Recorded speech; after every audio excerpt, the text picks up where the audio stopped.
Before we begin this episode, we're incredibly excited to say that this episode is sponsored by Blake Everly Co. Blake Everly Co. Actually, it's kind of a weird merger. This shop owner makes girls' clothing from newborn to 5T, and she's actually got some spooky stuff. So we thought parents, nieces, nephews, aunts, uncles, friends of little spawns, would actually get a kick out of this stuff and be able to find some really cool, spooky Halloween, unconventional stuff for their children. Yeah, definitely. She showed us some mock-ups of her clothing, and it's great, and some fabric choices that you guys can choose. And I personally, if I had little kids, there's a Shining piece that I am so down for. Yeah, she showed us that she had fabric from The Shining, The Exorcist. She also has, just like in general, Halloween-themed, spooky-themed fabric that you can choose from at a really affordable price. So we really are grateful to her for sponsoring us, and we would also like you to check out her shop. We do have a code, which you guys can use for 10% off, and it is TEP, so just for the Exorcisters podcast, TEP10. Yep. So Blake Everly Co. is on Etsy. It is BLAKE EVERLYCO, all one word, no spaces. So again, thank you to Jessica at Blake Everly Co. for being our very first sponsor. Yes, thank you so much. And we hope you enjoy our episode.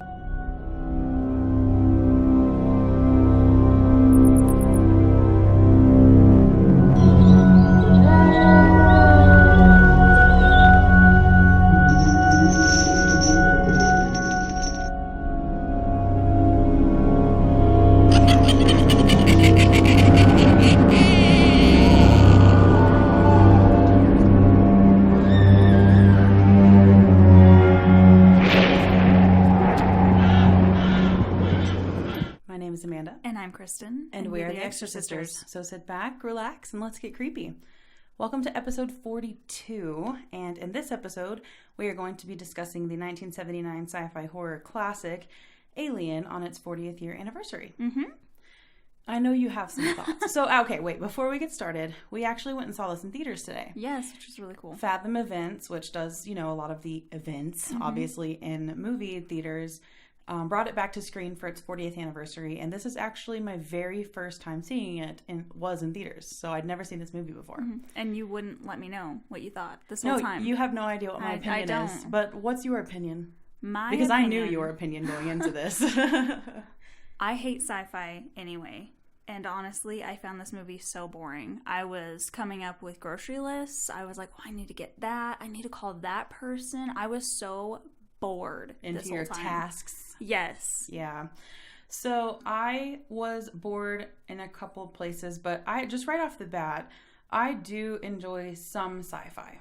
And you enjoy no sci-fi. No sci-fi. Like, not that you haven't seen sci-fi. The first sci-fi I have ever liked was The Martian. That's it. Okay. Everything else, no. Not a fan.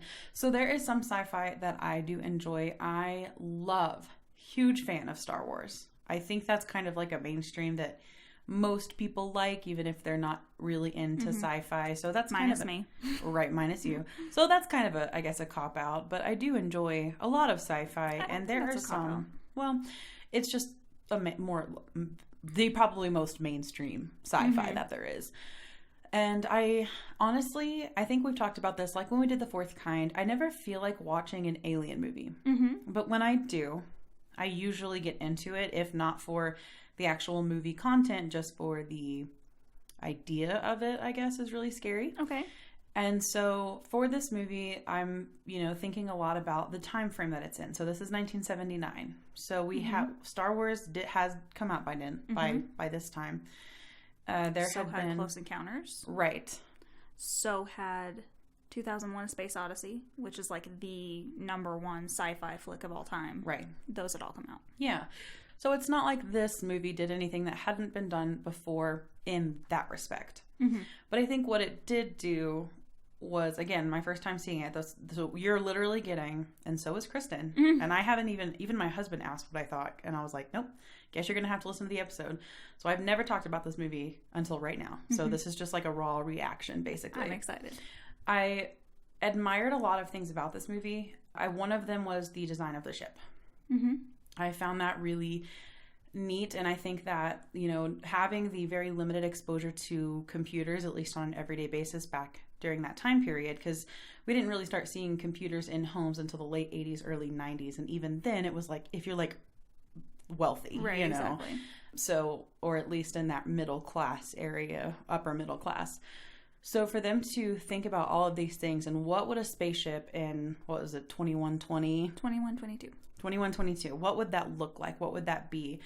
And it honestly, yes, obviously, if there was that sort of spaceship now, it'd probably look a little bit more digital, a little less analog, but you know what I mean by that. Yeah. I know it's digital, but like aesthetically. Right. But I thought that was really cool. I think there was a lot of vision put into this movie that I really appreciated. Mm-hmm. Now, I wasn't bored the whole time, but there was a lot of running around the ship. Mm-hmm. That was kind of, it just ate the time, in my opinion. Mm-hmm.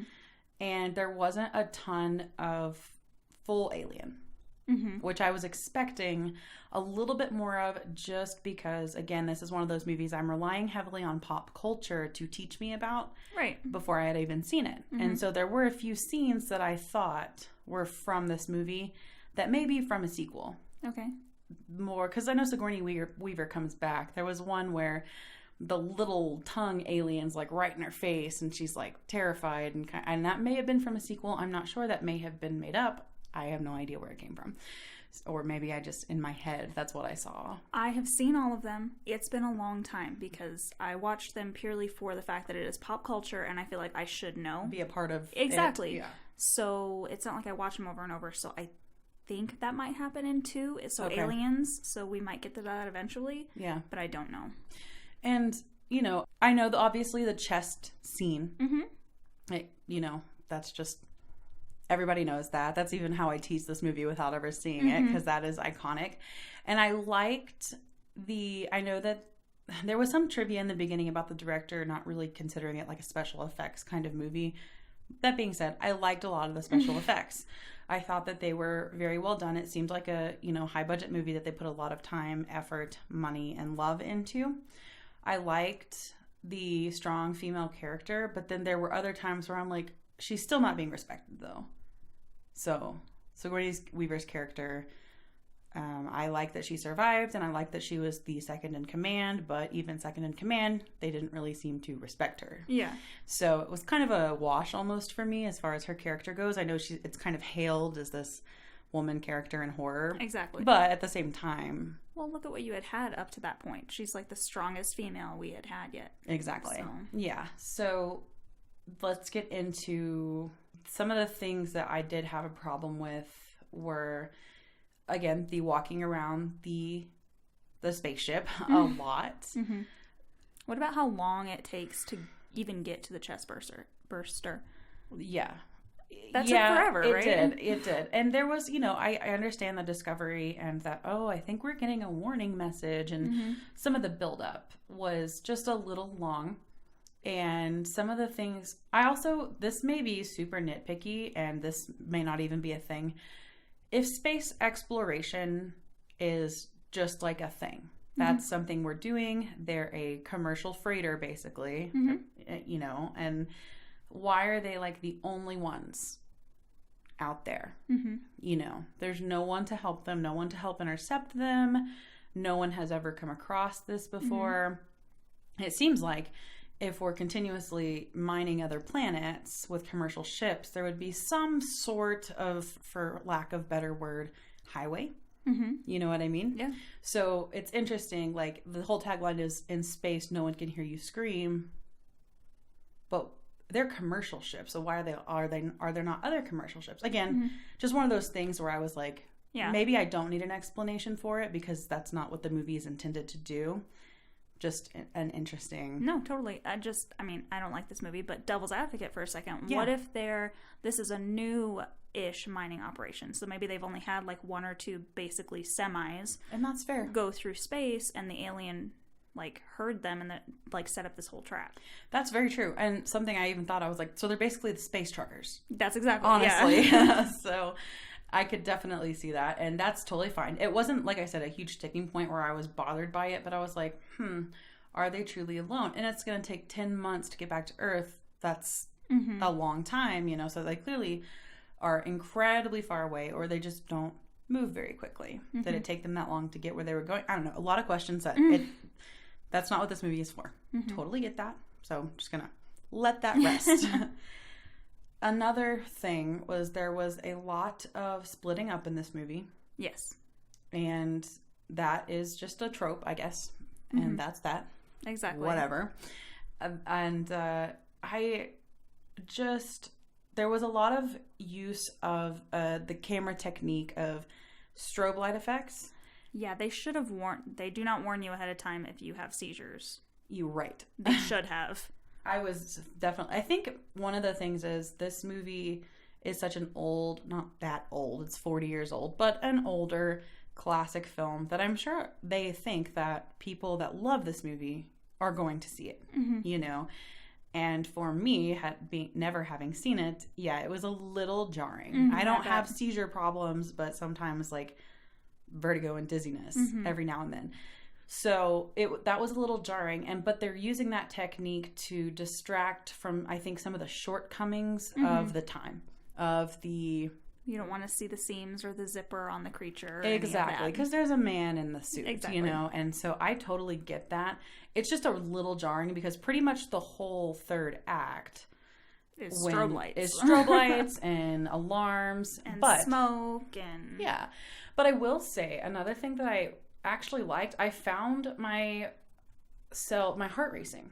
Oh, really? I did. I found myself, mostly it was, the countdown scenes are obviously designed to Yeah, she's got to get there in time. Anxiety. Come on, hurry up. So she sets the ship to self-destruct and it's counting down and she's racing against the clock. So I did find myself very anxious. Okay, but did anything scare you?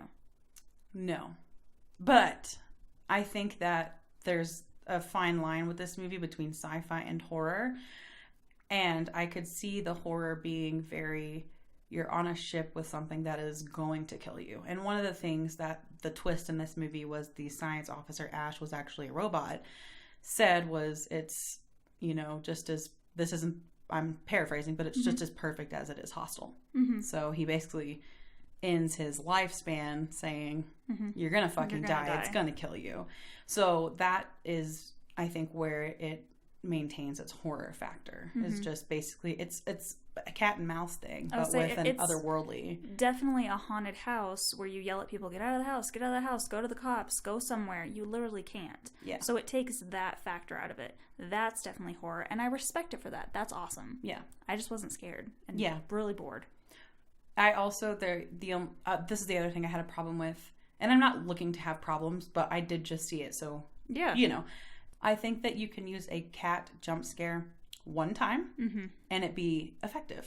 Yeah, but when you keep doing it several times, I know two for sure, and it borderlined on a third one. But there were two big jump scares where you think it's the alien and then it's the cat. So, you know, not very creative because you give it away. Like, you did it once already and it may have been effective. But now we're looking for the cat again. But I did respect that they would not leave without the cat. Yes, she saved the cat. That's the best part. Yeah, and I really thought the performances were great in this movie. The acting wasn't, to me, in my opinion, wasn't cheesy or... I mean, I bought into all the performances. I thought Sigourney Weaver was incredible. I don't know why she doesn't wear a bra in space, but that's none of my fucking business. This is the 70s. They didn't wear bras in the 70s. Oh, true. I just think that'd be so uncomfortable. You're running around and... I still stand by the comment that I made to you. She's on the little ship to leave, and she's in her underwear, and I'm sorry, you've been out there for so many months, and then you guys were working right as you woke up. You had time to shave? Because those underwear are way low. You had have to shave. You don't want pubes in space, Kristin. I'm just saying. Maybe that's something we do in the future. We just get rid of pubic hair altogether. I was about to say, maybe we continue to evolve and our bodies realize that we don't want it anymore, and so women just never have body hair. There you go. That would save me so much time. Honestly, this is a super tangent nobody asked for. No. I respect women that are like, fuck it, I don't want to do this. And I'm like, good for you, man. Right? Fantastic. Fantastic. I can't do it because I'm like, what the fuck? I need to shave. All right, moving on. I honestly don't have a time. I mean, this movie was not made for me. We actually took both of our significant others, and they both really like Alien. Mm-hmm. And Brad loves sci-fi, Mm-hmm. and so does Connor. Yep. And so that's great. Yeah. You know, it's not my kind of horror. Now, that being said, I was interested in a lot of it. I wish it hadn't have been quite as slow, and there wasn't quite as much splitting up and looking at different parts of the ship, and each person looking had like their own screen time and was going through all these things, because I think that gets lost a little bit, because they did a fine job building suspense when it was condensed. So I don't think they needed all of the looking for the alien as much as they did. So I think that was overkill. But that also being said, I can definitely see how somebody would like this movie. I'm kind of interested to see the sequels now. Okay. Personally, I kind of want to see what now I've seen Prometheus, but that was because I was with an ex that really liked Alien, and so I watched Prometheus, but I'd never really watched any of the other ones. So I didn't understand it. I will tell you, 1 and 2, like, I hate Alien, and I will say 1 and 2 are good. The rest of them fucking suck. Also, 1 and 2 are horror, whereas the rest of them are more actiony. And Definitely I'm not a huge sci-fi. fan of action movies. If I was to rank movie genres, horror would obviously be my number 1.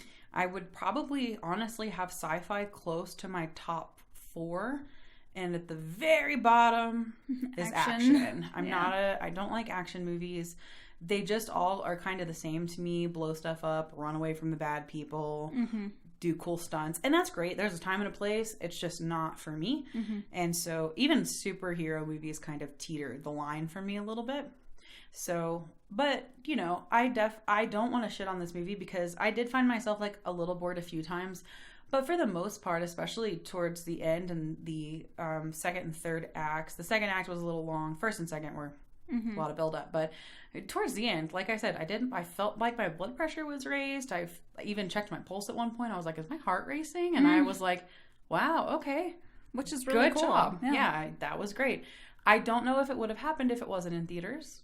I don't have that to weigh against. But if you put yourself in the 70s when this came out, I'm sure it was very effective. Definitely. I mean, a monster in space, that's one of our worst nightmares as humanity. Exactly. And little earthlings that, you know, we think our technology is so inferior to anything that may be out there. So, yeah, I thought it was pretty middle of the road for me. I don't have a ton to say about it. I thought some of the trivia stuff was interesting.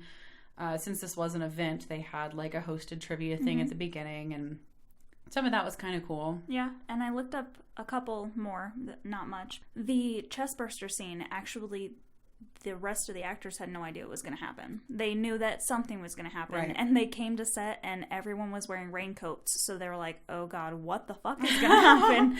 But they didn't know exactly. Yeah. And even, and this is horrible, I can't remember her name, but I'm really bad with names.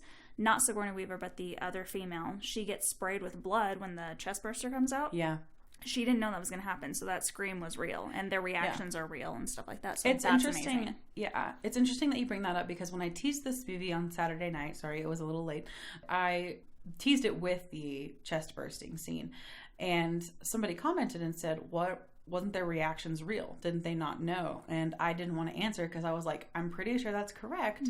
But I'm not 100% sure. It's kind of correct. Because I didn't want to be like, I don't know, the review is going to be my first day seeing it ever in life, you know? So, but yeah, that's what I've actually heard, which I love when directors can pull that off. Because yes, you read the script, but if you can tweak it to where certain things are left out and even a surprise for your cast, I'm not saying these are bad actors and they wouldn't have given a really good reaction, but not having them not know, get some of the, and I hate to say this, but like, in The Exorcist, when Ellen Bernstein gets really hurt, it was an incredible shot. So, well, they also only shot this one time. They used 4 cameras just surrounding them and shot this one time, and you got all those amazing reactions, which didn't feel faked or anything. Yeah. Good job.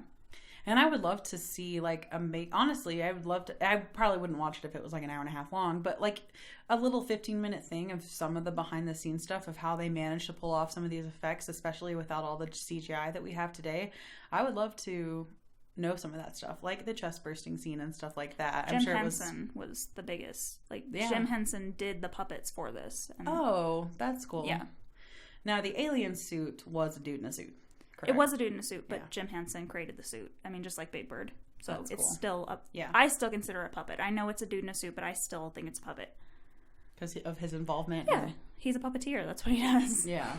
Interesting a little bit. Like, the robot, he falls apart, and it looks like he's squirting milk and all that. That's not actually milk. It is dyed water, but that was it. Which was disgusting. They couldn't use milk because it would curdle because of the hot lights. Isn't that gross? And you know how I feel about milk in the first place. I know. Yeah, that was interesting. I mean, you knew, at first it's like, are you an alien? Mm-hmm. You know? But then it's a robot, and that says the crew is indisposable as long as we get the alien back to Earth. Which, I have a question. What the fuck were they going to do with it if they got it back to Earth? And the guy who played Ash, the robot, that was actually, he went on to play Bilbo in Lord of the Rings. I fucking knew he looked familiar. I know, right? But he was so young that I couldn't... Exactly. Yeah. Okay. He needed that gray hair and a ring that made him crazy. It was the Hobbitses. Which is a better movie than this one. Is Lord of the Rings... That's fantasy, not sci-fi. Yes, exactly. Technically breaking down movie genres. Yes. That's fantasy. Which is another one that I have a hard time with. Lord of the Rings is the first fantasy I've liked. Harry Potter's a fantasy too. Technically, I guess, right? Interesting. You have to reevaluate your fantasies now. Well, I guess I put that more in a kids category. Which... Yeah, like family movies. I mean, this isn't a very long episode because I just don't have a ton to say, which is kind of a shallow episode. But again, this was my very first viewing, and sci-fi horror is not where you're going to find me standing in line clamoring to get in. Yeah, definitely. Which is fine. And that's one of the things that we're pretty similar on. We're similar on most of our opinions on horror. I think I liked it more than you. Safe to say that I did not dislike this movie. It is one that I would watch again. Really? Yeah, I would watch this again. Okay. I probably wouldn't have a whole movie night around it. Mm-hmm. But if it was on and I didn't know what else to watch, or Brad wanted to watch something horror, which is pretty rare, you know, I'd be down to watch Alien or any of the sequels, or, you know, give them another chance. I think it's one of those, I never, just like superhero movies, I never feel like watching it, and then a lot of the times I do, I don't not enjoy it. So I don't know if watching it at home would change my experience with this movie. I don't think that I would be as anxious as I was during some of those suspenseful scenes, which is fair. I mean, you have the noise and the giant screen and the dark theater. I also would like to mention, if you're going to go to a movie, please show up the fuck on time. Right? Goddamn. This was another full theater, which that doesn't happen very often because of the times we choose to see movies for this reason. You know, this is not to sound like pretentious or self-important or anything like that, but even if we weren't doing this to make content, you still should respect people seeing a movie. You can assume that everyone in that movie has seen it, and that's why they're there, but you would have assumed wrong because I had never seen it before. Exactly. So this was my, you know, inaugural experience into the alien world. And other than, like, I've seen a few scenes of Alien versus Predator, which never seen any of the Predator movies either. So, didn't really pay attention. It was just kind of on TV. So the people that came in, it started at 1:00. It's not like it's early or anything. Exactly. What were you doing? We left, you know, we only live about 10 minutes from this theater, and we left at 12:15 to make sure we got there by 12:30 to make sure we could get our stuff and get into the theater.